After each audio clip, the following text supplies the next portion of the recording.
Kita ke informasi selanjutnya. Berada di jantung kota Malang, Jawa Timur, sebuah kampung tua yang berdiri pada akhir abad ke-12 masih tetap eksis hingga saat ini, Lia. Ini kampung heritage kayu tangan mempertahankan warisan mulai dari rumahnya, perabotan, hingga nuansa kesehariannya. Kita akan simak kisah lengkapnya dalam segmen Sudut Kota.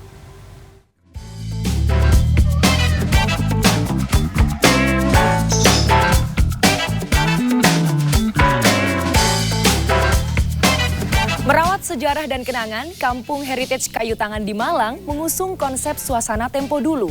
Kampung ini eksis dari masa ke masa dan pernah ditinggali orang dari beberapa negara. Dalam segmen Sudut Kota kali ini, kita akan menelusuri rumah-rumah jadul yang masih berpenghuni hingga menikmati kuliner yang jarang dijumpai.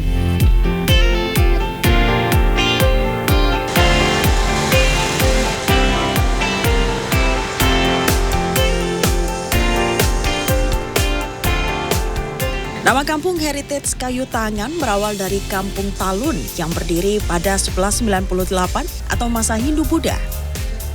Talun berarti kebun baru di tepi hutan. Pada masa perkembangan Islam abad ke-17, kawasan ini makin ramai dengan adanya permukiman di sekitar Kali Talun atau yang sekarang bernama Kali Sukun.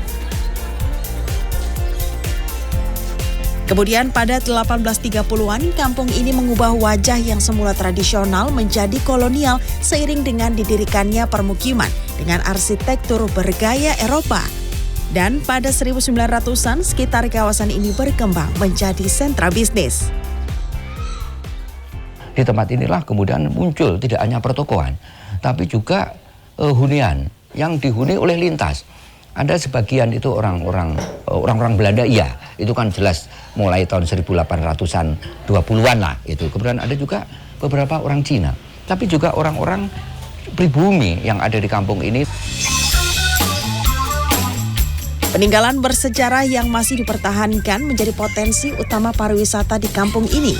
Setidaknya ada 38 spot ikonik seperti rumah 1870-an yang sekaligus menjadi rumah tertua di kawasan Kayu Tangan. Berlokasi di Jalan Basuki Rahmat Gang 6 nomor 988, bangunan ini berukuran 8 x 11 meter dan memiliki model atap rumah yang dominan perisai.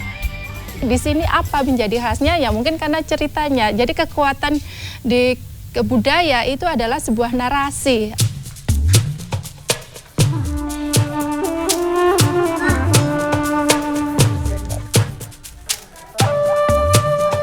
Masih di Gang 6, rumah Jengki juga berdiri kokoh dan kini dihuni generasi kedua hingga keempat. Sesuai dengan namanya, rumah ini memiliki gaya arsitektur Jengki, gaya rumah-rumah modernis yang berkembang di Indonesia setelah kemerdekaan. Ngomong-ngomong, kenapa sih Bu keluarga memilih gaya arsitektur rumah seperti ini? Jadi ini dulu peninggalan kakek saya, yang kebetulan kakek saya itu orang India asli, tapi sangat mencintai Indonesia. Dulu awal mulanya kakek saya mendapatkan tempat ini masih belum seperti ini, masih bangunan yang kuno. Jadi separuh itu anyaman bambu, yang separuhnya sudah tembok.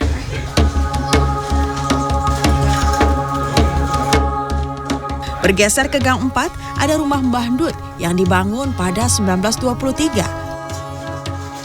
Bangunan berukuran 8,5 x 17,5 meter ini beratap pelana. Di bagian depan rumah ditambahkan kedai dan kini dikelola oleh generasi ketiga dan keempatnya. Ya, suasana ininya kuno, vintage-nya gini loh, yang dulu kan mereka biasanya nggak tahu ya, generasi milenial tahunya nggak tahu gini. Makanya saya bilang itu dulu bapak kobokan punya nenek, neneknya bunda, mereka nggak tahu.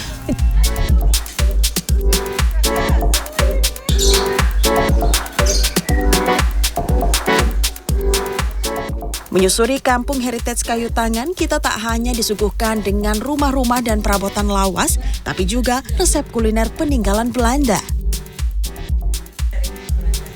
Unbaikuk, kue sarapan pagi atau yang biasa disebut roti rempah dari Belanda ini terbuat dari tepung terigu, gula coklat, kayu manis, kapulaga jahe, dan cengkeh.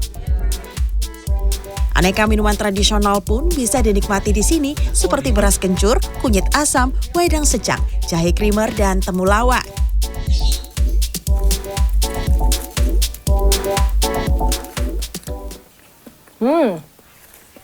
Rasa kayu manisnya cukup kuat.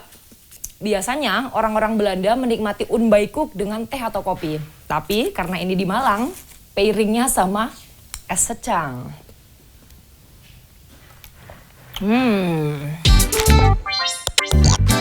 Eksistensi Kampung Heritage Kayu Tangan mengajarkan pada kita untuk tidak melupakan sejarah, salah satunya dengan melestarikan dan memelihara rumah. Kanzata Marindora, Heru Sudarmanto, Malang, Jawa Timur.